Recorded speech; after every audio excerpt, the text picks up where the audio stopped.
Fox News contributor Jonathan Morris joins me now. Jonathan, it is remarkable that this Pope passed away a day after Easter, a day where he was able to give the traditional Easter blessing from the balcony of St. Peter's Basilica.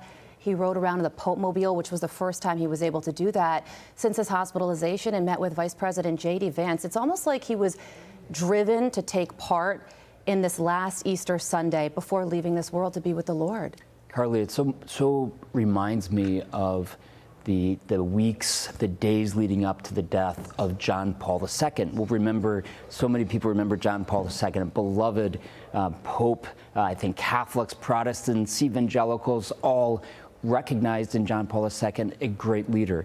And he was in the hospital on 2 long stints leading up to his eventual death. But he left the hospital, he came back to the Vatican, and the world watched his last days. And he really taught us that it's okay to be sick. It's okay to get old. It's okay because, especially according to the belief of Christians around the world, it's just a transition into a new life. Pope Francis worked very hard to get out of the hospital. He wanted to get out of the hospital. The doctors have said that 2 times he was in a life-threatening moment and they were able to revive him. Wow. He made it back to the Vatican, and he broke all doctors' orders, whether that's a good thing or bad thing. He broke the doctor's orders. They said 2 months of convalescence, stay away from people. We're watching him in the Pope-mobile. This happened just yesterday, in which he went through St. Peter's Square, greeted the faithful. Imagine hours later, he met his Lord and Savior, Jesus Christ. Yeah, and he met with prisoners, which it was very important for him to do on the week leading up to Easter Sunday, Holy Week. And to hear that he was ordered to stay away from people, that's not in his DNA as Pope. He's somebody who wants to bless the sinners and anoint the sick, which is what he did to his final days. And there are time-honored traditions that take place after a pope's passing. So what will take place in the days and weeks ahead that will see Pope Francis through his funeral and the selection of a new pope as well? Right now, the Holy See, the Vatican, the Catholic Church is following a very strict protocol.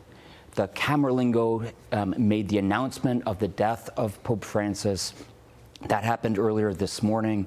Then the Camerlengo goes over to the papal apartments, which he was not living in the palatial papal apartments, but rather he was living in a very simple little hostel, and he Santa chose Marta. that when he became the Pope. That's right. And so he was living basically in a little hotel with lots of other people, but he did have his own room and his own apartment. So the Camerlengo goes and seals it.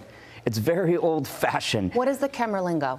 He's the one who now takes over some of the executor responsibilities, in which he makes sure that the papers of the Pope in his apartment cannot be touched. He makes sure that nobody can get in and take photographs of him in a way that would be disrespectful.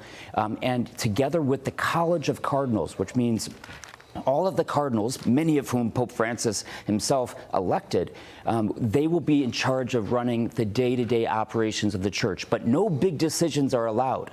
Right now, no big decisions. The Secretary of State is not running the Catholic Church.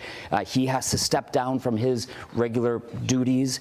And it's a very strict protocol to make sure that nobody in this period, without anybody in the seat of Peter, is able to make decisions that will significantly affect the Catholic Church or the other many activities that the Catholic Church is involved in throughout the world. And Pope Francis reached his position in a unique way, because usually it takes the passing of a pope to elect a new one.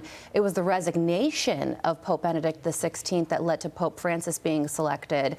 Usually you don't have 2 living popes at the same time, but many will remember that major news story when that took place over a decade ago.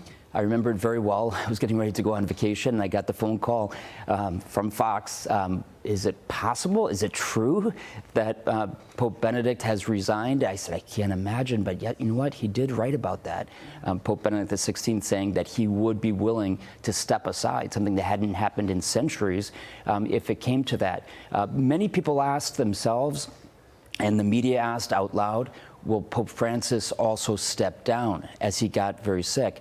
Pope Francis said he would be willing if he thought that that was the best thing, but obviously he wanted to stay in to the end. And I'm so glad that he did. Honestly, it's such, listen, a lot of our viewers have had different opinions of, how Pope Francis ran the church, right? He was definitely a more progressive pope. The Catholic Church had conservative leadership for decades leading up to this. Pope Francis was working very hard to make some significant changes, but you know what the biggest lesson he gave us was the simplicity of life, his humility. And yes, he had different opinions than a lot of us on a lot of things, but let's be very clear. Pope Francis lived a genuine life of humility and of service, and nobody can take that away from him. You know, Jonathan, I'm glad you said that because, like we had just reported, the Vice President, JD Vance, met with Pope Francis yesterday.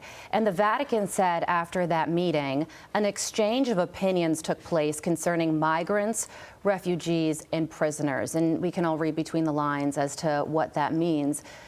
Political ideologies were different between Pope Francis and the Vice President. Pope Francis has been seen as a more progressive pope. So what would you say to Christians who are conservative that are struggling with that in this moment? It's so good that we have somebody in the world saying, take care of the poor, take care of the immigrant, take care of the prisoners, and just leaving it at principles that's basically the gospel. Right? The Beatitudes are very, are very clear. Blessed are the humble, blessed are the simple, et cetera, right? Blessed are those who mourn. And Pope Francis laid out those principles, and he fought for those principles. But it's up to government officials, including JD Vance, including President Trump, to then make policy, and that's very difficult. And the Catholic Church allows for difference of opinions of how to apply principles, eternal principles, into policy. And listen, so I'm glad that there was a frank exchange, and I'm glad that JD Vance said what he thought. And JD Vance became a Catholic not too long ago, in 2019. He converted to Catholicism, and so he has great respect for Pope Francis. Many people were saying, look, the Pope is dissing him by not receiving him into audience. And it was actually just yesterday during Easter service that Pope Francis invited him to have this meeting. Pretty amazing. It truly is, yeah. Jonathan, thank you so much for being with us this morning as you help us digest this news of the passing of Pope Francis. You'll be with us all hour, so we thank you so much for that.